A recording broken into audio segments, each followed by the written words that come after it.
Selamat pagi, bersama saya, Cindy Raja. Mari awali aktivitas dan pelayanan Anda melalui renungan pagi bersama Allah di waktu fajar.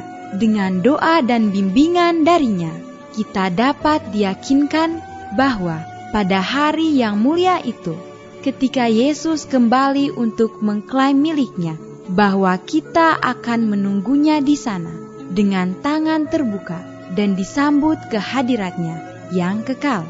Ditulis oleh Ellen G. White bersama Pendeta Denny Kanajo. Selamat mendengarkan. Salam, selamat pagi para pendengar yang diberkati oleh Tuhan dimanapun Anda berada saat ini. Kita akan sama-sama mendengarkan firman Tuhan melalui audio renungan pagi pada tanggal 30 November 2022 dengan judul Umat Allah Dijanjikan Kecurahan Roh Kudus. Sebelum kita melanjutkan bacaan renungan kita pada pagi hari ini, kembali saya mengajak semua para pendengar yang setia untuk berdoa bersama-sama.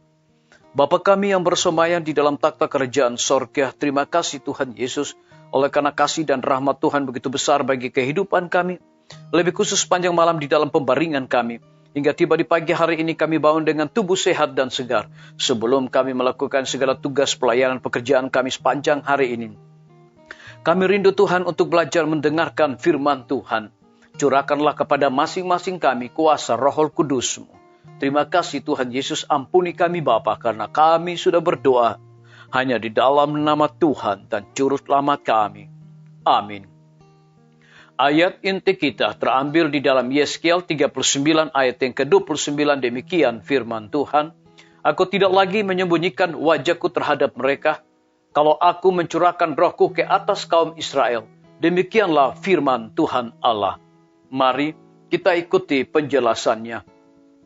Apabila Kristus hidup di dalam hati, maka adalah mustahil untuk menyembunyikan terang hadiratnya atau membiarkan terang itu menjadi kabur.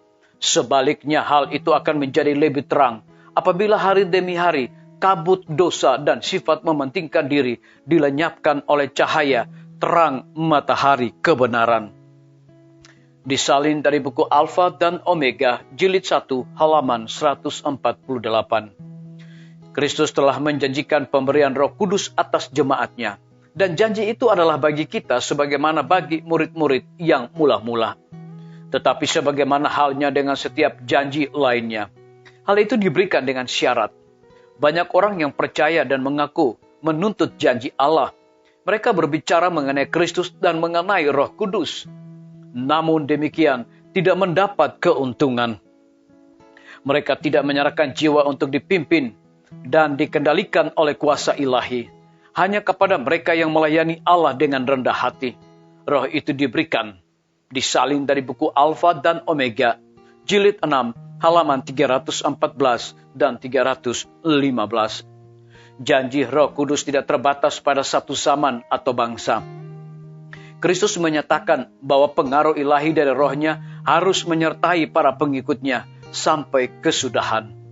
Sejak hari Pentakosta sampai kepada waktu ini, penghibur itu telah dikirim kepada semua orang yang menyerahkan diri mereka kepada Tuhan dan kepada pekerjaannya. Kepada semua orang yang sudah menerima Kristus sebagai Juru Selamat pribadi, Roh Kudus datang sebagai penasehat, penyuci, pembimbing, dan saksi. Lebih dekat orang-orang percaya berjalan dengan Allah, lebih jelas dan berkuasa pula lah mereka menyaksikan kasih penebus dan anugerahnya yang menyelamatkan. Disalin dari buku Alfa dan Omega, jilid 7, halaman 41. Biarlah bacaan renungan kita saat ini akan menjadi berkat bagi kita semua. Mari kita tunduk kepala dan kita berdoa. Bapa di sorga, terima kasih Tuhan Yesus, oleh karena firman-Mu di pagi hari ini merupakan satu janji yang luar biasa, yaitu dicurahkan Roh Kudus bagi masing-masing kami. Terpujilah nama Tuhan. Pada pagi hari ini hamba berdoa untuk pemerintah kami. Tuhan memberkati Bapak Presiden bersama Wakil Presiden, para menteri dan seluruh stafnya, Bapak Gubernur bersama dengan Wakil Bapak Wali Kota bersama dengan wakil, Bapak Bupati bersama wakil, camat dan seluruh stafnya, kepala desa, lurah, RT, RW, dimanapun mereka berada saat ini. Kiranya Tuhan lindungi, pelihara mereka, cukupkan segala kebutuhan mereka, terlebih hikmat pengetahuan sorga, agar dapat menjalankan roda pemerintahan di tengah-tengah pandemi saat ini, boleh sesuai dengan amanat dan titah Tuhan sendiri. Kami juga berdoa untuk pimpinan-pimpinan organisasi gereja Tuhan, dari tingkat yang tertinggi sampai kepada gembala jemaat saat ini Tuhan. Mereka membutuhkan kuasa Roh Kudus dalam pelayanan mereka, seperti KKR, pendalaman Alkitab. Dan juga Tuhan tolong mereka agar dapat menyelesaikan setiap persoalan yang mereka hadapi dan mereka jalani. Kami menyerahkan para tim medis, dokter, perawat, bidan yang sedang melayani di setiap rumah sakit, puskesmas, bahkan pustu. Kiranya hikmat dan kasih sayang Tuhan curahkan bagi masing-masing mereka, agar di dalam pelayanan mereka selalu mengandalkan Tuhan dan juga memberikan pelayanan yang prima kepada setiap orang yang membutuhkan pelayanan mereka.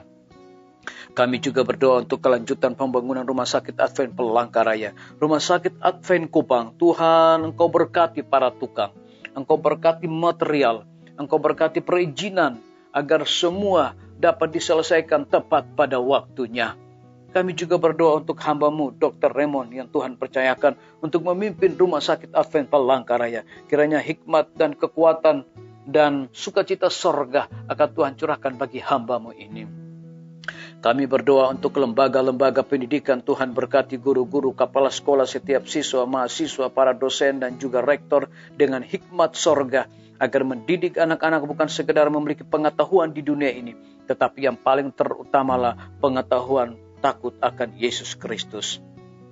Kami menyerahkan TNI, Polri, PNS, wira swasta, petani, pedagang, nelayan, ojek online, dan saudara-saudara kami yang ada di dalam penjara. Tuhan lindungi mereka, pelihara mereka. Curahkan hikmat pengetahuan sorga juga, agar mereka dapat melaksanakan tugas dan tanggung jawab mereka masing-masing. Kami berdoa untuk para pendengar yang setia dimanapun mereka berada saat ini yang berulang tahun. Biarlah dengan bertambahnya usia yang Tuhan percayakan bagi hidup mereka, mereka selalu bersyukur dan mengandalkan Tuhan setiap saat. Yang berada di dalam kebimbangan ketidakpastian hidup, Tuhan berikan iman yang teguh untuk mereka selalu bersandar berharap hanya kepada Tuhan Yesus. Terima kasih Bapa yang baik, ampuni kami Tuhan, karena kami sudah berdoa hanya di dalam nama Tuhan dan Juru Selamat kami. Amin. Sampai jumpa. Tuhan Yesus memberkati kita semua.